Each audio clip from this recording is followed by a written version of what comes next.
اور اسی طرح ایک چیز ہے جیسے کہ غسل کرنا. تو یہ طہارت حاصل کرنا دونوں چیزیں ہیں, یعنی کوئی چیز خود بھی پاک ہونی چاہیے اور پاک کرنے کی بھی اس کے اندر طاقت ہونی چاہیے. اور اس کے اندر ایک سمپل سا رول ہے, میں آپ کو آسان شبدوں میں ایکسپلین کر رہا ہوں پہلے, پھر میں حدیث پڑھ کے سناؤں گا.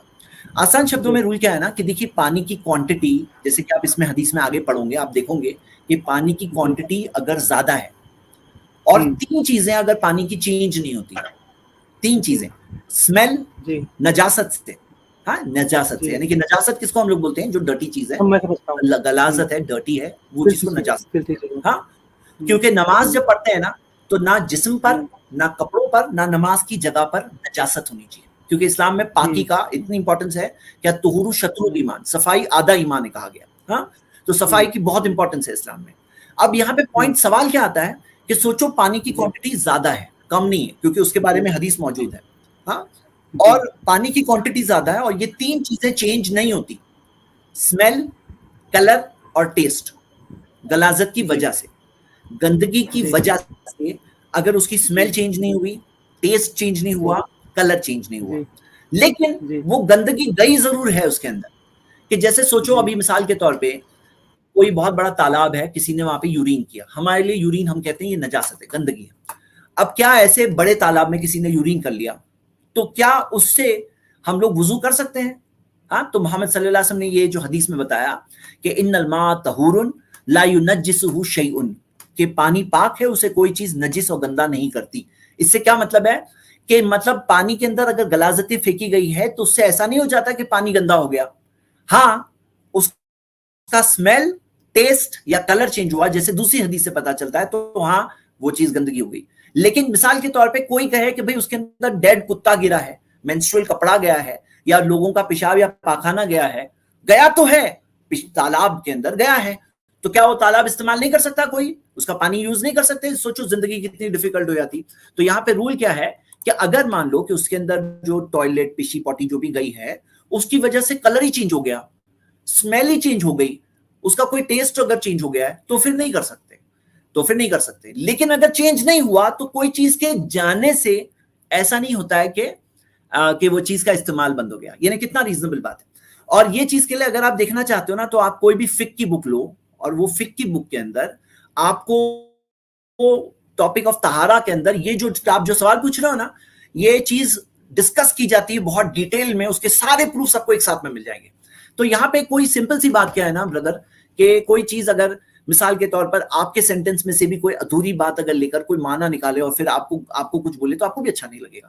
آپ بولو گے بھائی میں نے پوری بات کیا بولا, وہ تو سنو, میری بات کمپلیٹ بات لو. تو کمپلیٹ بات آپ لو گے تو آپ کو کوئی آبجیکشنبل بات اس میں نہیں ملے گی.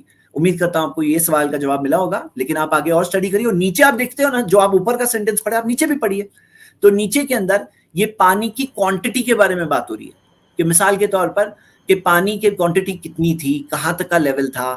ہاں یہ بول رہے ہیں کہ پانی کا لیول کہاں تک آتا تھا اور اس کے اندر کتنی چوڑائی تھی وہ پانی کی, یہ سب بات ہو رہی ہے. یعنی کہ لارج کوانٹٹی آف واٹر ہے, اور دوسری حدیثوں سے اور ڈیٹیلز اس کی ملتی ہے. ہاں امید کرتا ہوں. سر اس کی ایک حدیث اور ہے جس میں لکھا ہوا ہے کہ اگر پانی 3 مٹکے سے زیادہ ہے تو پھر اس میں کتنا بھی گندگی ہو اس کو پھر وہ گندا نہیں مانا جاتا. ہاں جی, اس کی بھی تو 3 مٹکا کیا ہے, یہ حدیث ون آف دا حدیث ہیں جو میں بول رہا ہوں اس حدیث پہ کئی وہ ہے. تو 3 مٹکا کا کیا مطلب ہے؟ یہ آپ جو ہمارے مٹکے ہیں, جو مٹی کے مٹکے ہوتے ہیں جس سے ہم پانی پیتے ہیں, وہ مٹکا ہے نہیں. یہ مٹکا جو ہے یہ وہ زمانے کا ایک میجر تھا, یہ ایک میجر تھا. اس کے بارے میں فقہ کی بک کے اندر اس کے اندر بھی ڈیٹیلز ہیں. تو یہاں پہ یہ بات سمجھو, سمپل بات ہے راجیو بھائی, کہ اگر 3 مٹکا سے کم پانی ہے تو اس کے اندر پیشی پوٹی کچھ گیا تو آپ یوز ہی نہیں کر سکتے, پھر اسمیل ٹیسٹ نہیں دیکھیں گے. 3 مٹکے سے زیادہ ہے تو دیکھیں گے کہ کلر چینج ہوا یا نہیں ہوا, اسمیل چینج ہوئی یا نہیں ہوئی, اور اس کا یہ چینج ہوا یا نہیں ہوا. 3 مٹکے سے زیادہ ہے تو یہ چیزیں دیکھیں گے. 3 مٹکے سے کم ہے تو اسمیل دیکھنے کا سوال ہی نہیں, گئے وہ گندا شمار کیا جائے گا. کم کوانٹٹی واٹر ہوا نا, اس کے اندر کوئی جیسے مان لو ابھی 1 بوتل پانی ہے, ابھی 1 بوتل پانی کے اندر کوئی 1 ڈراپ یورین ڈالے, بولے بھائی اس کا کلر تو چینج نہیں ہوا. میں بولا نہیں, بہت کم پانی ہے نا, یہ 3 مٹکے سے کم پانی ہے, یہ پانی کے اندر تھوڑا بھی گیا نا یہ نہیں پی سکتے. یہ نہیں, یہ آپ کو انڈرسٹینڈ کرنا ہوگا کمپلیٹ انفارمیشن, تو آپ کو اس بات کو آپ بھی اپریشیٹ کرو گے. ہاں جی, تھینک یو فار کمنگ. ہمارے آئی تھنک 3 ہی منٹ بچی ہے اسٹریم کے, کیونکہ شارٹ اسٹریم جیسے میں نے کہا تھا یہ ہے. تو ٹروتھ سائٹنگ آپ اپنا سوال پوچھ سکتے ہیں. سر السلام علیکم. وعلیکم السلام ورحمۃ اللہ. سر آپ کی طبیعت وغیرہ سب ٹھیک ہے؟ جی الحمدللہ سب ٹھیک ہے. جی سر میں ایکچولی میں ایک اسٹوڈنٹ ہوں, یونیورسٹی اسٹوڈنٹ ہوں سر. میں کچھ مطلب اسلام سے لے کے کچھ کوشچنس کرنا تھا سر. کیا کریے آپ آج صرف ایک سوال جو آپ کو لگتا ہے سب سے ڈیفیکلٹ سوال ہے وہ ایک سوال پوچھیے. ہاں جی. نہیں سر ایکچولی میں خود ہی اسلام کو فالو کرتا ہوں. ہمارے گھر میں بہت حافظ ہے اور میں خود ہی اپنا اسلام میں مسلم ہوں. الحمدللہ. جی سر تو وہی سوال کو جواب دینا ہے لیکن ایک سوال آج پوچھ لیجیے. ہاں انشاءاللہ. جی سر وہ ایکچولی میں تو ہمارے کالج میں مطلب کالج والے میں بہت لڑکے ہیں جو ہندو مسلم کرتے رہتے ہیں. ان کا ایک سوال مطلب جو ان کا سوال میرے کو بھی لگتا ہے وہ لازمی ہے کہ وہ جو 72 حور کے بارے میں کچھ بولتے ہیں وہ سر کیا ہے اس کا ایکچوئل میں؟ ایکچولی 72 حور پہ میں نے ابھی تھوڑی دن پہلے ایک اسٹریم کیا ہے 72 حور کے ٹاپک پہ. ہاں تو آپ وہ ویڈیو دیکھ لیجیے, میرے سٹارٹنگ کی کمنٹ ہے 20 منٹ کا, خالی دیکھ لیجیے, آپ کو جواب مل جائے گا انشاءاللہ. ہاں اور کوئی سوال؟ Okay sir. اور میں نے سر ہاں ڈیٹیل میں سر اگر کوئی ایکسپلین بہت جلدی کیا ہے, اس میں میں ریپیٹ نہیں کر رہا ہوں. جی الحمدللہ سر میں انشاءاللہ آپ کا وہ دیکھوں گا اسٹریم سر. اور ایک جی یہ تھا کہ میرے سے اگر کوئی پوچھے اسلام ٹرو ریلیجن کیوں ہے, تو اگر کوئی ایسا کوئی پوچھا, اگر کوئی اپنا دوسرا مذہب کا مطلب ہندو مذہب کسی سے پوچھا کہ اسلام ٹرو ریلیجن کیوں ہے تو ہم اس کو جواب کیا دیں سر شارٹ میں؟ ہاں وہی تو سیریز چل رہی ہے, 100 ریزنز میں دے رہا ہوں اور کئی ساری سنڈے کی اسٹریم ہو چکی ہے. آپ ذرا سنڈے کی سٹارٹنگ سے دیکھیں نا, آپ کو بہت خزانہ ملے گا اس سیریز میں انشاءاللہ. ہاں ضرور دیکھیے. سر آپ وہ تو میں 100 reasons انشاءاللہ دیکھوں گا. why Islam is the true religion کے 100 reasons میں دے رہا ہوں. آج بھی میں نے 4 ریزن دیا ہے اور ایسے کئی ریزنز گزر چکے ہیں. آپ ضرور وہ اسٹریم دیکھیے انشاءاللہ. ہاں اسٹریمز جو سنڈے کی اسٹریم ہے why اسلام کی سیریز. Okay sir. ذرا ایڈمن ایک کام کریے, یہ ساری اسٹریمز کے ڈسکرپشن میں پلے لسٹ ڈال دیجیے تاکہ کسی کو اگر سب کے سب دیکھنا ہے تو ان کے لیے آسان ہے. آج ایپیسوڈ 6 ہے یہ why Islam is the true religion, یہ 6th ایپیسوڈ ہے. 100 ریزن ہم لوگ جائیں گے انشاءاللہ. ہاں جی انشاءاللہ ضرور دیکھوں گا سر. اور ایک بس آپ کو ایسا کچھ بتا سکتے ہیں کہ اسلام ٹرو ریلیجن کیوں ہے جس سے میں جو دوسرے مذہب کو بول سکوں؟ آپ شارٹ میں آپ ابھی کچھ سب سے شارٹ میں سب سے بیسک سب سے امپورٹنٹ کنسپٹ آف گاڈ. آپ کو پیور کنسپٹ آف گاڈ اسلام میں ملے گا, جہاں پہ کلیئر کٹ کوئی بھی انسان, کوئی بھی کریشن مخلوق, کوئی بھی پتھر کی ورشپ نہیں. ورشپ صرف ایک مالک اوپر والے کی عبادت ہے. یہ سب سے کلیئر, سب سے بنیادی بات, کیونکہ مین گاڈ ریلیشن شپ, انسان کا اس کے خالق کا ریلیشن شپ, یہ سب سے بڑی بات ہے نا. تو چلیے میں نے آپ کو اپنے شارٹ میں پوچھا, میں نے شارٹ میں جواب دے دیا. اور کیونکہ کچھ مجھے آلریڈی آج کچھ کمٹمنٹ ہے, میں آج کی اسٹریم میں شارٹ ختم کر رہا ہوں اور ہم لوگ اگلے سنڈے پھر کنٹینیو کریں گے. ہماری ایپیسوڈ 7 ہوگی وائی اسلام 100 ریزنز. آپ سب ضرور خود بھی آئیے, دوستوں کو بھی بلائیے. شکریہ. یہیں پہ ہم اسی کے ساتھ ہم اینڈ کرتے ہیں. ساری تعریف اللہ کی جس کے احسان سے سب اچھے کام کمپلیٹ ہوتے ہیں. یہاں پہ ہم آج کی اس اسٹریم کو ختم کرتے ہیں. سبحانک اللہم و بحمدک واشہد ان لا الہ الا انت استغفرک و اتوب الیک. السلام علیکم و رحمۃ اللہ.